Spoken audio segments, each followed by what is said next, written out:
I want to welcome you to the Ask Jeff YouTube channel. Here's today's question.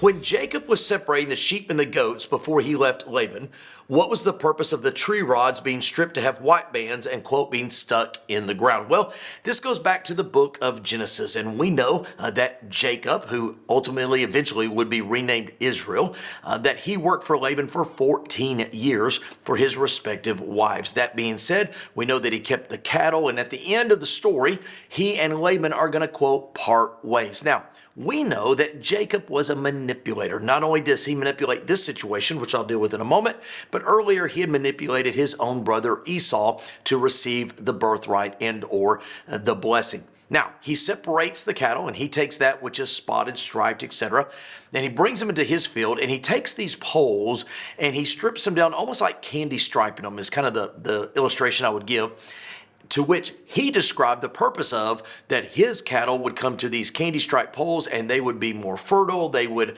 have more babies, so to speak, versus Laban, his father-in-law. Again, we have Jacob, the master manipulator. Now, at the end of the day, what did these poles do? I would be willing to say absolutely nothing.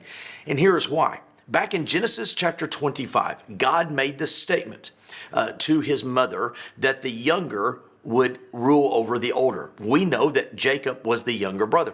So that being said, we know that, yes, he manipulated Esau for the birthright, but God's hand and his providence was there in advance. And the same goes with the flocks versus Laban, because at the end of that section, it says that God multiplied not just his flocks, but the persons as well. And yes, he would become who we know as the person in the entity of Israel. So again, in Jacob's mind, and oftentimes in ours, we construct plans and connive things to, quote, go our way, but our way is never going to supersede God's way, and God's way is going to occur no matter what way we go down.